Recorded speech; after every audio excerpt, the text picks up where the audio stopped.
संकट पर चर्चा के लिए केंद्र सरकार ने गुरुवार को ऑल पार्टी मीटिंग बुलाई है। विदेश मंत्री एस जयशंकर ने बताया है कि प्रधानमंत्री नरेंद्र मोदी ने विदेश मंत्रालय से राजनीतिक दलों के नेताओं को युद्धग्रस्त देश के घटनाक्रम के बारे में जानकारी देने को कहा है।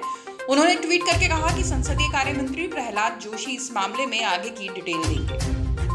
बच्चों की यौन प्रताड़ना मामले में दिए गए बॉम्बे हाईकोर्ट के एक फैसले को सुप्रीम कोर्ट ने अपमानजनक बताया है। हाईकोर्ट ने कहा कि त्वचा से संपर्क हुए बिना बच्ची से की गई यौन छेड़छाड़ पॉक्सो के तहत अपराध नहीं है। इस पर शीर्ष अदालत ने कहा, इसका अर्थ तो ये हुआ कि कोई भी दस्ताने पहनकर बच्चों का शोषण कर सकता है, फिर इस दलील के आधार पर अपराध मुक्त हो सकता है कि उसने स्किन टू स्किन कॉन्टेक्ट नहीं किया।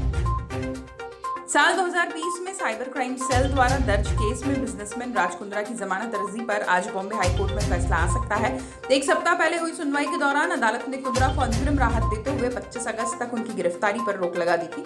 हालांकि एक अन्य मामले में वो पहले से गिरफ्तार है और मुंबई की तलोजा जेल में बंद है।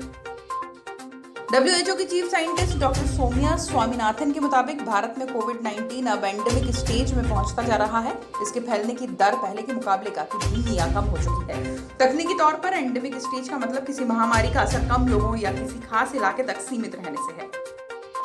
बीते दिन देश में 37,607 नए कोरोना केस मिले, जो कि सोमवार की तुलना में करीब 13,000 ज्यादा हैं। इस दौरान 33,970 लोग ठीक हुए।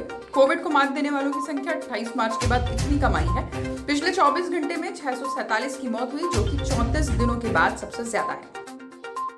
दुनिया भर में कोरोना वायरस के मामले बढ़कर 21 करोड़ 17 लाख हो गए हैं। इस महामारी से अब तक 44 लाख 3 हजार से ज्यादा लोगों की जान चली गई है। वहीं कुल 4 अरब से ज्यादा लोगों को वैक्सीन लगाई जा चुकी है। ये आंकड़े जॉन्स हॉपकिंस विश्वविद्यालय ने साझा किए हैं।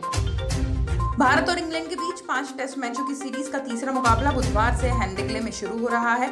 1-0 की बढ़त हासिल कर चुकी टीम इंडिया अगर ये मैच जीत लेती है तो वह 35 साल पुराने रिकॉर्ड की बराबरी कर लेगी। ये रिकॉर्ड है इंग्लैंड में एक टेस्ट सीरीज में सबसे ज्यादा मैच जीतने का।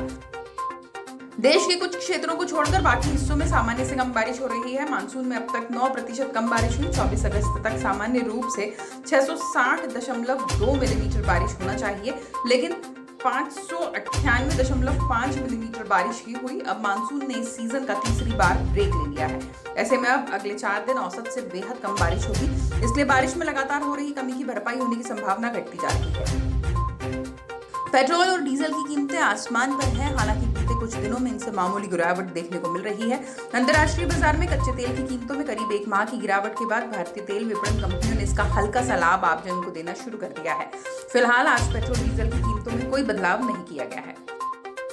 कारोबारी हफ्ते के तीसरे दिन यानी आज बाजार की मजबूत शुरुआत हुई। सेंसेक्स 56,067 अंक पर और निफ्टी 16,654 पर खुला। फिलहाल सेंसेक्स 150 अंक चढ़कर 56,110 पर और निफ्टी 60 अंक चढ़कर 16,690 पर कारोबार कर रहा है।